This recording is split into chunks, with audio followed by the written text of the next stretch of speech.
This video is an art commentary video, so if you're not into those, you feel free to click off or just silence it and watch the speed paint in the background, whatever floats your boat. But today I wanted to talk about something, and that's the fact that I'm actually so annoyed that I'm a creative person. I'm annoyed at the fact that I have so many ideas. I hate that, like, I get ideas when I'm out and about. Something about being creative really irks me. And I don't know exactly how to explain it, so I'm gonna ramble about it in this video. If you've somehow felt these things, because, I don't think there's ever truly an original experience, let me know in the comments and let me know your thoughts and opinions on this topic, because to me, I think it's not talked about a lot that, I think this is something that people don't really speak about. Whether it's just people not being honest with themselves or if it's just like something that only I experience, even though I don't think it is. I feel like more people have. But yeah, let me know in the comments and yeah, let me just talk about it. I think one of the big issues is for creative people is that they're attracted to new things, There's so many opportunities all the times, and everything that creative people do is just jumping from one rabbit hole to the next without finishing anything first. It's kind of effective, but also ineffective, and it's so self-sabotaging. And I'm definitely one of those people that does this. I mean, obviously creativity is amazing, it's this amazing thing that people can create original ideas and they can put pen to paper and just create something. And that's so so cool. But it's so strange to think about, you know, exactly why creative people aren't as good as people hype them up to be, I guess. I feel like a lot of people always tell me like, "Hey, you're creative, like you're so like good at this, this, and this," and it's like, yeah, but actually, have you thought about the fact that I never get anything done? Have you thought about the fact that I struggle with, create like original ideas in itself? Like even though I'm creative, I still struggle with my ideas, and I think, man, maybe they're not as original as I thought. Um, it's just kind of like one of those things that's like, hey, maybe it's not as good as it seems, but let's continue, I guess. I guess one of the more important things about being creative is that creative people like to talk about ideas, so it's no surprise that, people who have a lot of creativity um, in scientific research, they also have higher IQs. And if you have a higher IQ, you're more likely to be creative. But why do you need to be smart to be creative? And it's because creativity is getting you somewhere that nobody else has ever gotten before. And if you're not smart, you're gonna get, to every place that everyone else has, and you're not gonna create something new. Creativity means being at the front of things, being a leader, being, one of the forethinkers. And this could be in many ways, exploring new ideas, learning new things, listening to barely known music, or playing indie games that don't have a bigger following. Almost always, creativity involves ideas and exploring the unbeaten path, which is a quote from the Ramirez blog. I think another good thing about creative people is that they're typically more open and more conscious of their decisions and, able to talk through them better. I find it's a lot easier to talk to artists than, mathematicians. And I do have both in my life. I'm very I'm very diverse in the friend groups that I have. But I do find that it's a lot easier to talk about emotions and, those more raw feelings with my artist friends. I feel like they're a lot more open, and I'm not saying it's a bad thing or a good thing. I'm just saying that in general, I find it easier to talk to people who are more creative. Whether that's because I'm also creative or not, I'll let you decide. But but let's talk about the negatives, because this is what I wanted to get into. This is the thing that has been bugging me so so much. Because why when you know let's talk the creative rabbit hole. If you are someone like me who loves to create, loves to try new things, then you're probably also very familiar with the creative rabbit hole. Frenzied periods of time, with obsession over a single topic. So, art, music, a new show, new game, whatever it may be, it's there. And it's all you can think about, and it's all you want to do. The thing is, For me specifically, it has been music. I could not stop creating and producing music for a long, long time. Um, Obviously with art, I just have recently been super into it. Like I have to finish an art piece when I start it, otherwise I just get so like antsy and anxious about it. And it's so weird because it's just going from one thing to the next and I have to do it. And I never really was aware of this behavior until recent times.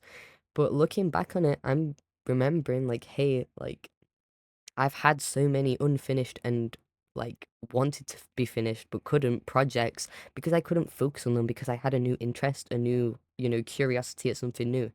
Like the thing is, I have so many hobbies that I'm not good at any one of them. I'm just okay because I get to a point where I've done the hobby enough that I think, yeah, this is fine. I need something new.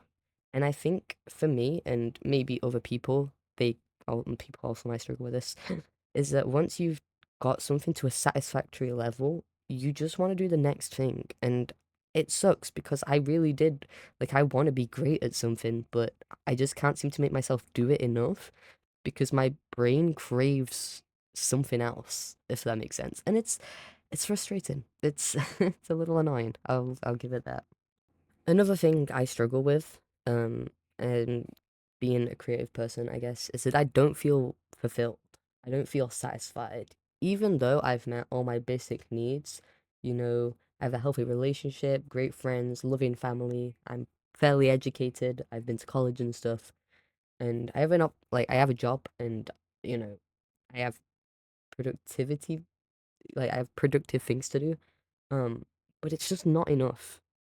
Like, even though I'm making money and, I'm looking after myself and I'm, socializing with people, it just doesn't feel like I've got enough.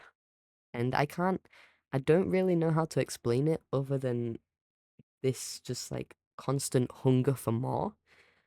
Um, like, especially, you know, when it comes to just like life in general, I'm constantly thinking of what I can do in the future rather than being in the present. And yeah, people will be like, yeah, it's good to think about the future, but I'm constantly thinking, as soon as I finished work, I could do this, this, and this. Or, as soon as I wake up, I've got work to do. Or as soon as I've had like 5 minutes of rest, I need to do this, this, and this. And it's frustrating because it feels like I'm never satisfied. It feels like I will never be satisfied, and it's annoying. It's you know, and I think that a lot of people probably feel this way. I know Angelica Schuyler and Alexander Hamilton were never satisfied. That's a funny Hamilton reference. Um, nerdy Hamilton reference. Okay, whatever, whatever.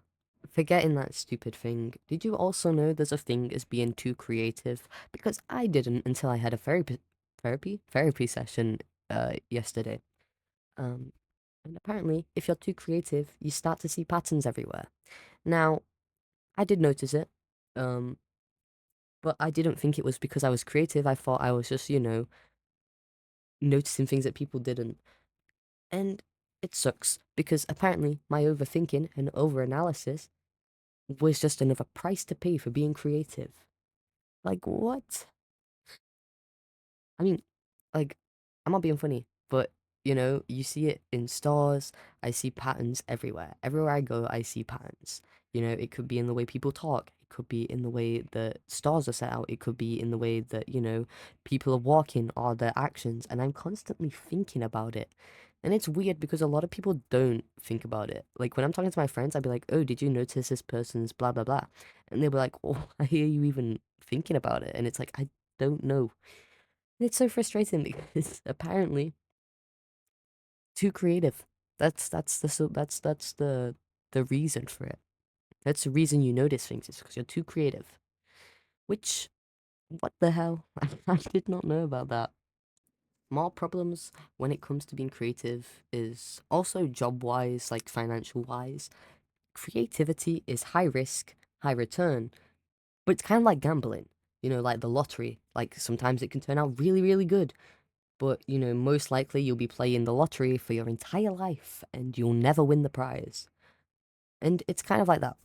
If you're doing something creative and you're, trying to monetize your creativity, likelihood is you're not going to succeed because there's just so much out there that's so little for you, you know? Although it's very foolish to be creative because failure is almost guaranteed, it's creative people who lead the vanguard forward into the unknown and change the world. So if you want to be the kind of person that moves the needle forward and has a shot at changing the world, you're going to have to pursue a creative path. And the worst part is statistics aren't even on your side. Like what that you know, there's only a tiny, tiny percentage of people who are successful in the creative industry. And the thing is, most creative people have to be self-employed because there's not that many, you know, full-time creative jobs going. The answer for people who, want to be creative but also want to make a living is to just suck it up and do your own thing on the side. Find a way to make money and then just practice your craft or your hobby or whatever it is. And it's frustrating because our world isn't built for creative people. And it's just kind of like, it is what it is. I think the overall, um, I think it sucks. There's always pros and cons to every kind of person, whether you're a mathematician or an artist or a game developer or a doctor or a Tesco worker or um pound bakery bakery chef. Okay, listen, my point was I feel like no matter what job or what kind of person you are, you're gonna have your flaws and your pros, but I just wanted to talk about it because it's frustrating me and I'm just a little down in the dumps. And I feel like it's okay. I feel like it's good to talk about the emotions and process them this way. And also maybe some of you guys can relate. I know that I probably would have wanted to hear a video like this maybe a year ago. So, you know, and yeah, I'm still here, still kicking it, guys. Don't you worry your pretty little heads. And yeah, I'm hoping for another video to be out within the next 2 weeks. I don't know how if that's possible because I'm still editing it. Yeah, I've been working on an animation video which I'm really excited to upload, but I've gotten like maybe like a third of it edited and it's been 2 months. so, so yeah, anyway, if you enjoyed the video, enjoyed my rambling, consider leaving a like, dropping a follow, checking my socials out. I do a lot of rambling elsewhere as well as here. And yeah, join my Discord server if you want to join a place with like-minded people. And I'll see you guys in the next video. Love you all. Bye.